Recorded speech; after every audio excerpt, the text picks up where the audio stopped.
갑작스럽게 홍범도 장군에 대한 논란이 일어난 이후 홍범도 장군의 이름을 딴 이 도로명을 지워야 한다는 주장이 일각에서 나오고 있습니다. 그런데 저희 PD수첩은 홍범도 장군로 지정 철회를 요구하는 집회를 취재하다가 놀라운 사실을 발견했습니다. 집회 참가자들이 홍범도 장군에 대해 하는 말 대부분이 사실이 아니었습니다. 유인해서 자유시에서 토벌을 했어요. 홍범도 장군이요? 예, 앞장서 갖고. 홍범도 장군 아니에요. 그냥 앞잡이에요. 소련 앞잡이. 이런 잘못된 정보들을 어디에서 들은 걸까? 지금 이제 홍범도에 관해서는 김용삼, 홍범도 이렇게 유튜브에 치면은 그 사람 나름대로의 분석을 아주 자세하게 해놨습니다. 예. 김용삼. 다시 한번 용삼. 김자 용자 삼자요. 역사난다 돌아보기 홍범도를 말한다. 영상을 직접 확인해 보니 3시간 반이 넘는 분량입니다. 면담을 합니다. 예. 이때 레닌이 홍범도에게 혁명 정권에 협조한 그 감사를 드린다. 혁명 정부에 협조한 게 뭐예요?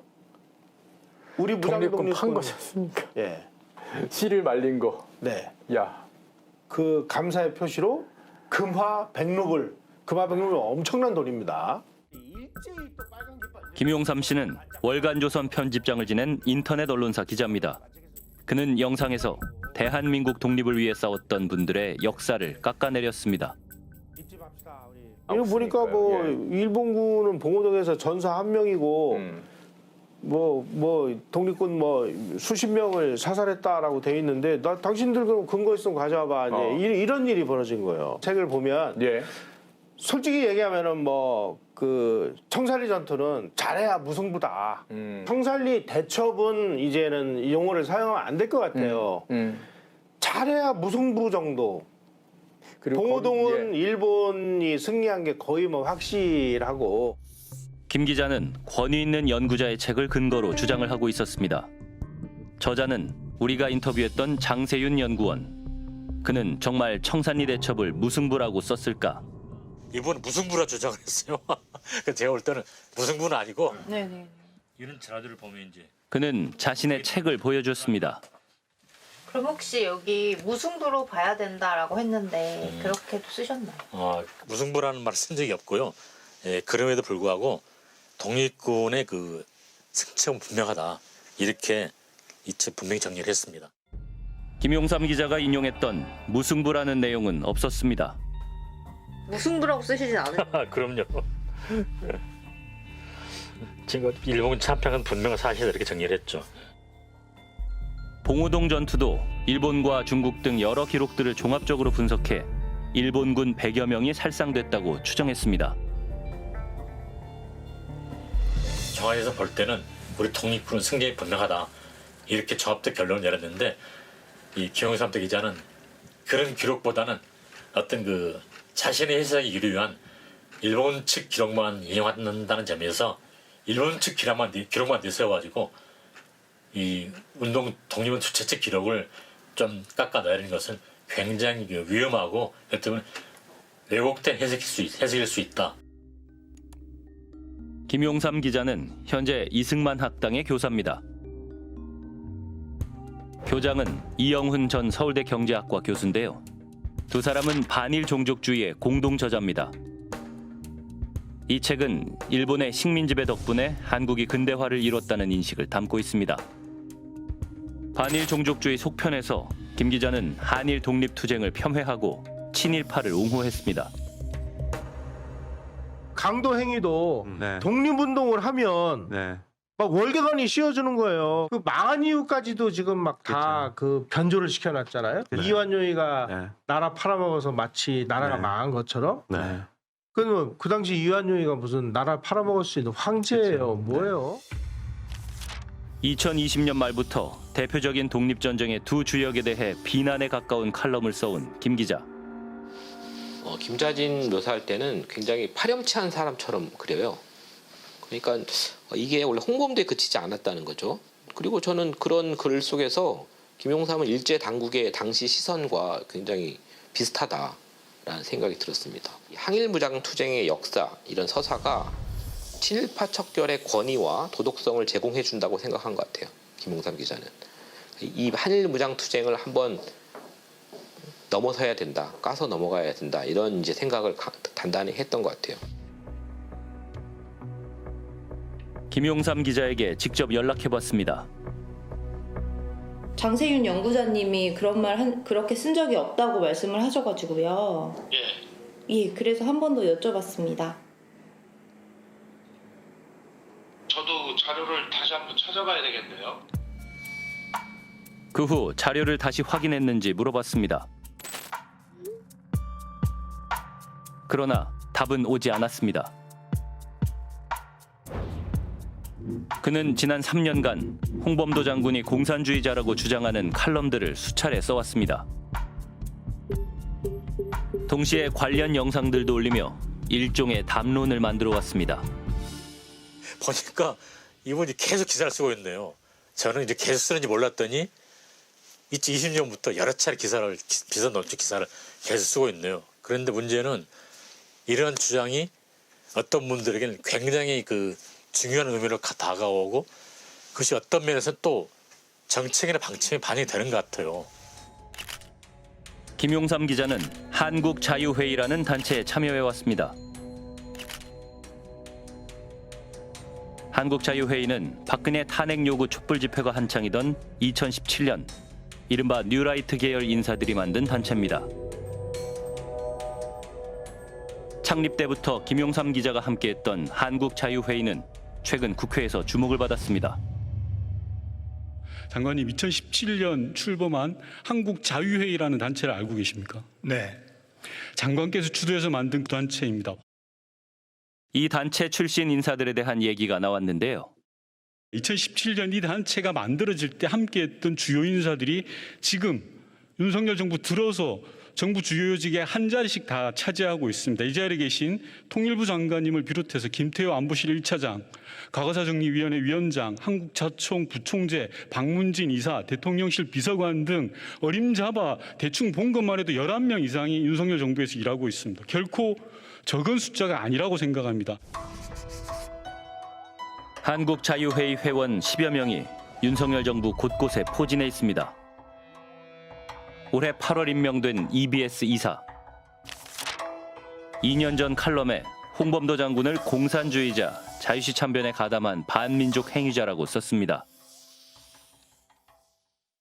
그 외에도 한호섭 국정상황실 실장을 비롯해 이동관 방송통신위원장까지 뉴라이트를 주도적으로 이끌었던 인물들이 윤석열 정부에서 요직을 맡았습니다. 뉴라이트의 핵심 주장 중 하나는 1948년 건국론입니다. 우리가 독립국가의 국민이 된 거는 비로소 48년이었단 말이에요. 45년은 일본의 압박으로부터 노연하기는 했지만은 소련군, 미군, 38선을 중심으로 나뉘어서 분단 점령을 당한 상태였지 그게 우리가 갈구하던 광복은 아니었거든요. 그러니까 45년이 광복이라고 하는 거는 역사적으로 잘못된 얘기예요.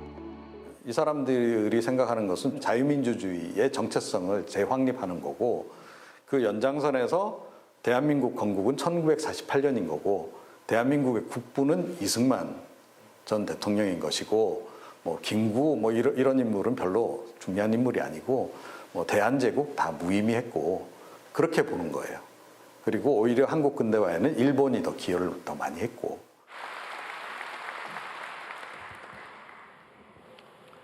우리의 독립운동은 국민이 주인인 나라, 자유와 인권, 법치가 존중되는 자유민주주의 국가를 만들기 위한 건국운동이었습니다. 우리의 독립운동은 주권을 회복한 이후에는 공산 세력과 맞서 자유 대한민국을 지켜내는 것으로 그리고 산업 발전과 경제 성장, 민주화로 이어졌습니다. 이제 최근 들어서 이 뉴라이트 계열의 인사들이 윤석열 정부 곳곳에 포진하면서 직간접적인 영향을 상당히 지금 미치는 것으로 그렇게 보입니다.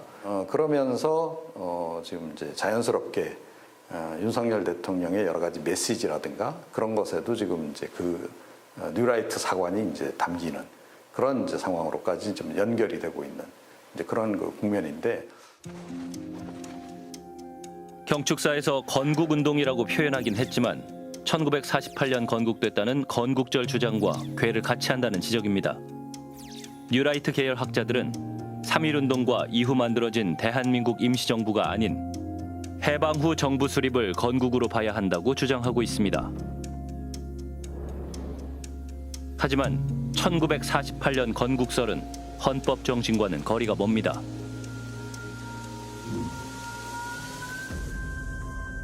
이승만 초대 대통령도 정부 수립 후 처음으로 펴낸 대한민국 관보 1호에 1948년 9월 1일을 대한민국 30년이라고 명시했습니다.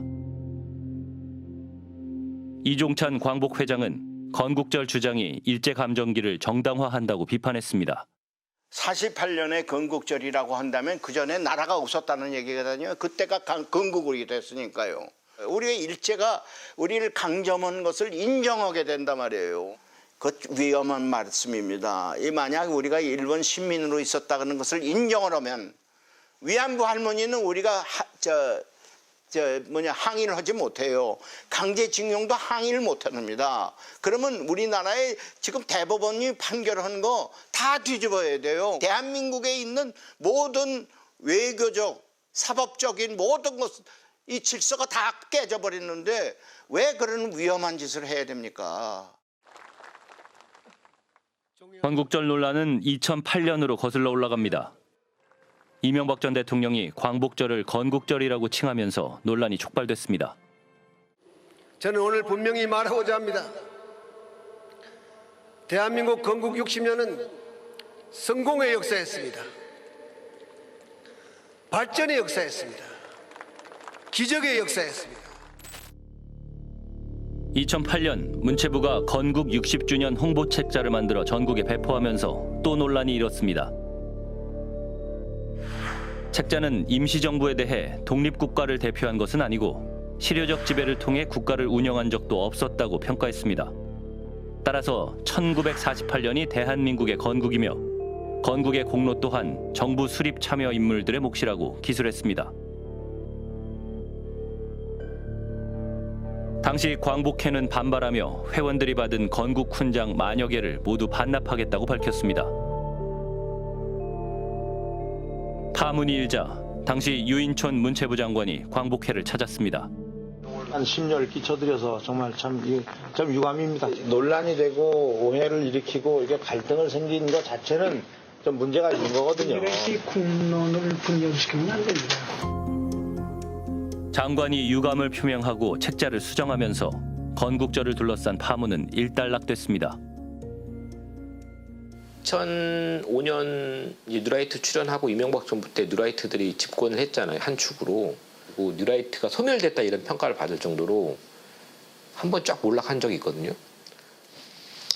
그리고 지금 윤석열 정부 딱 되고 이 뉴라이트 MB맨들이 쫙 기원한 거거든요. 4년 전 한 유튜브 채널에서 했던 발언이 알려지며 논란을 빚었던 인사가 있습니다. 대한제국이 존속했다고 해서 일제보다 행복했다고 우리가 확신할 수 있습니까? 국민들이? 그러니까 이 말은 무슨 말이냐 그러면 이제 우리를 점령하는 걸 미워하는 거는 그동안 미워하고 다 했고 사과받고 돈 받았잖아요. 이제 잊어버리고. 대한제국이 존속했다고 해서 일제보다 행복했다고 우리가 확신할 수 있느냐라고 후보자가 발언을 했답니다.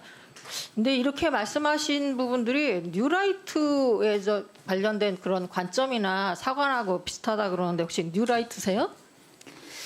그 뉴라이트하고는 제가 전혀 저도 이번에 그 용어 자체도 이번에 알았을 정도로 잘 모르고요. 이거는 임시정부 수립을 지금 이제 그의 역사관은 뉴라이트와 유사해 보입니다.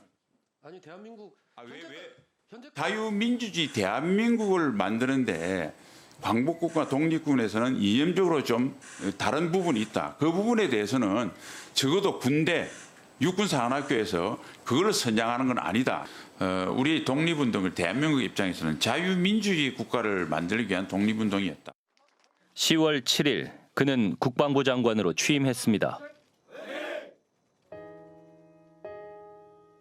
우리 항일 독립운동 역사를 지우려는 것 아니냐는 비판이 이어지고 있습니다. 이거 광범위한 지금 역사 전쟁을 벌이려고 하는 것 같아요. 이걸 새삼스럽게 문제로 삼아서 다시 공산주의 빨갱이 얘기를 꺼내므로 해서 다시 한국 사회를 이념적으로 분열시키려고 하는 움직임과 뉴라이트의 오랜 욕구가 결합해가지고 이번 사태가 벌어졌다고 이렇게 저는 생각을 합니다. 아니 뭐 저는 역사학자는 그런 주장을 할 수 있다고 생각해요. 그건 자기 자유니까요, 그죠? 그것도 하나의 견해이기 때문에 존중하는 거죠. 그렇지만 정치 지도자는 보편적 시각을 가지고 얘기를 해야 되잖아요. 국민들의 어떤 보편적 독립운동에 대한 존경심 이런 것들에 상처를 입혀가면서 굉장히 짧은 시간 만에 그것을 확신을 가지고 막 밀어붙이고 하는 것은 굉장히 위험한 행동이에요.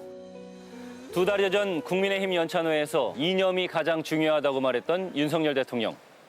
강서구청장 선거 후 소모적 이념 논쟁을 멈추고 민생에만 집중해야 한다고 강조하며 입장을 바꿨습니다.